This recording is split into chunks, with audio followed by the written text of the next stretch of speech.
Halo pemirsa GPR TV dari Sabang sampai Merauke, dari Biangas hingga Pulau Rote. Bertemu kembali bersama saya Mona Azari Nisak dalam kanal siaran Berita Pemerintah.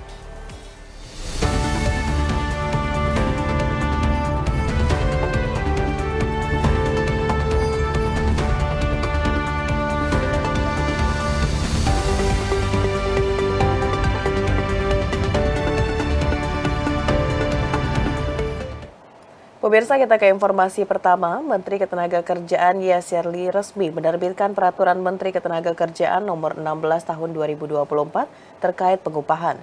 Dalam regulasi itu dikatakan bahwa upah minimum provinsi dan upah minimum kabupaten kota 2025 naik sebesar 6,5% dan akan mulai berlaku pada 1 Januari 2025. Menteri Ketenagakerjaan Yasir Lee resmi menerbitkan regulasi penetapan upah minimum 2025 yang akan berlaku mulai 1 Januari 2025. Aturan itu tertuang dalam Permenaker Nomor 16 Tahun 2024 tentang penetapan upah minimum 2025 yang ditetapkan pada 4 Desember 2024. Dalam Permenaker ini, UMP 2025 mengalami kenaikan sebesar 6,5%. Adapun formula perhitungannya adalah UMP tahun ini ditambah nilai kenaikan UMP 2025 yaitu 6,5%. Nilai kenaikan UMP 2025 sudah mempertimbangkan pertumbuhan ekonomi, inflasi, dan indeks tertentu. Sementara untuk UMK, dasar perhitungan yang dipakai adalah UMK 2025 sama dengan UMK 2024 ditambah nilai kenaikan UMK 2025 sama dengan UMP. Nilai kenaikan upah minimum kabupaten kota tahun 2025 adalah sebesar 6,5%. Berdasarkan pasal 10 ayat 1 dan 2, UMP dan upah minimum sektoral provinsi 2025 ditetapkan dengan keputusan gubernur dan diumumkan paling lambat 11 Desember 2024 dalam Permenaker terbaru. Sedangkan UMK 2025 dan upah minimum sektoral kabupaten kota tahun 2025 ditetapkan dengan keputusan gubernur dan diumumkan paling lambat tanggal 18 Desember 2024. Presiden Republik Indonesia Prabowo Subianto memerintahkan para pejabat jajaran Kabinet Merah Putih agar memangkas anggaran perjalanan dinas luar negeri sebesar 50%. Ia menilai dengan memangkas 50% anggaran ke luar negeri, negara dapat menghemat sebanyak 15 triliun rupiah.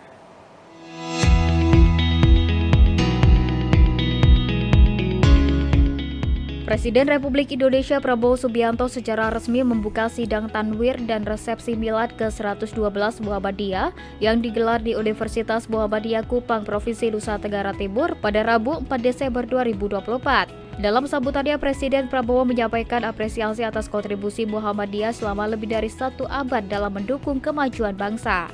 Selain itu, Presiden juga mengungkapkan arahan kepada jajaran menterinya untuk memangkas anggaran perjalanan dinas luar negeri sebesar 50% atau senilai dengan 15 triliun negara dapat menghemat.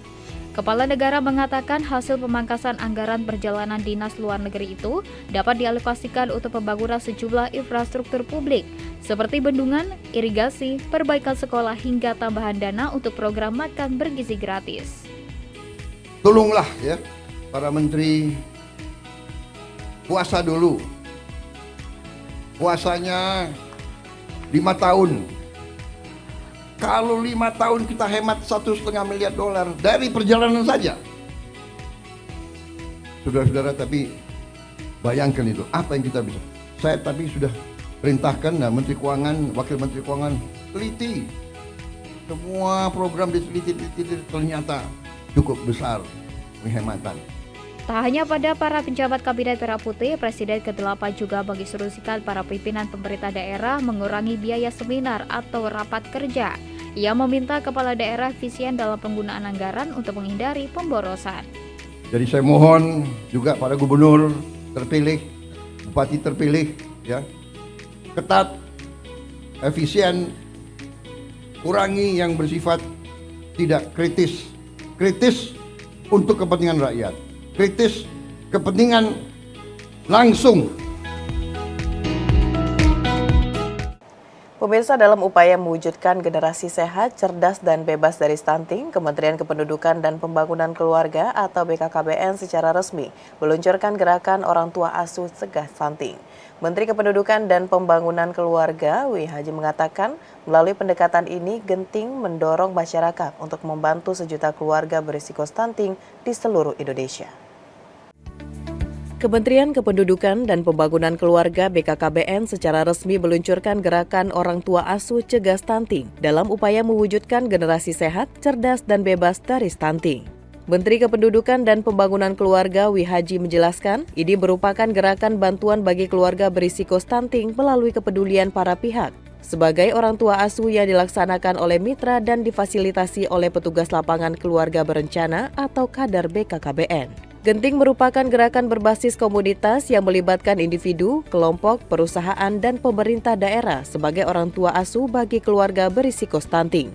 Tujuannya adalah memberikan dukungan kepada keluarga kurang mampu yang memiliki risiko tinggi terhadap stunting, khususnya ibu hamil, ibu menyusui, atau yang memiliki anak usia di bawah 2 tahun, anak usia 0 hingga 23 bulan, dan balita usia 24 hingga 59 bulan. Gerakan orang tua asuh cegah stunting untuk 1 juta anak Indonesia ini bagian dari keinginan kementerian kita yang memang tugasnya 2. 1, mencegah, 2, menggerakkan. Lebih lanjut, W. Haji mengatakan dengan pendekatan ini genting mendorong masyarakat untuk membantu sejuta keluarga berisiko stunting di seluruh Indonesia melalui bantuan nutrisi pangan lokal kaya protein hewani dengan kecukupan gizi dalam bentuk makanan lengkap siap santap atau kudapan. Pemberian nutrisi diberikan berdasarkan standar minimal Rp15.000 per hari per orang selama 1.000 hari pertama kehidupan dan dapat dilakukan secara kolektif dengan durasi disesuaikan hingga usia mencapai 2 tahun.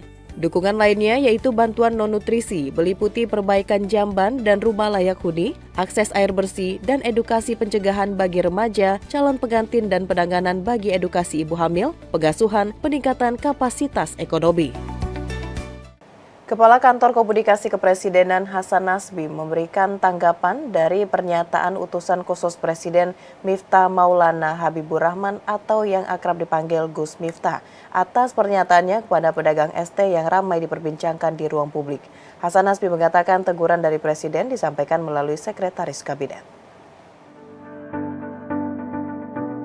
Presiden Prabowo Subianto memberikan teguran kepada Miftah Maulana Habibur Rahman atau Gus Miftah atas pernyataannya kepada seorang pedagang es teh di sebuah acara. Pernyataan Gus Miftah tersebut ramai diperbincangkan publik di media sosial. Kepala Kantor Komunikasi Kepresidenan Hasan Nasbi mengatakan teguran dari Presiden kepada Gus Miftah melalui Sekretaris Kabinet. Hasan Nasbi menyebut Presiden meminta dirinya untuk meminta maaf kepada pedagang tersebut yang mungkin terluka perasaannya. Hasan Nasbi juga menyebut sangat menyayangkan kejadian tersebut dan menekankan pentingnya menghormati rakyat kecil yang telah bekerja keras mencari nafkah halal untuk keluarga mereka.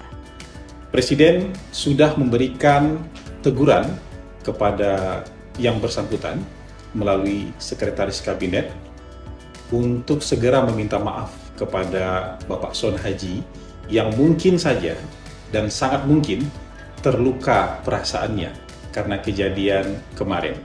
Jadi kami juga sudah mendapatkan informasi, Bapak Presiden juga sudah mendapatkan informasi, utusan khusus Presiden sudah mendatangi Bapak Sun Haji secara langsung ke Desa Banyusari, Kecamatan Gerabak, Kabupaten Magelang, untuk menyampaikan permintaan maaf secara langsung. Pemirsa, usai jeda pariwara, kami akan kembali dengan informasi lainnya. Tetaplah bersama kami.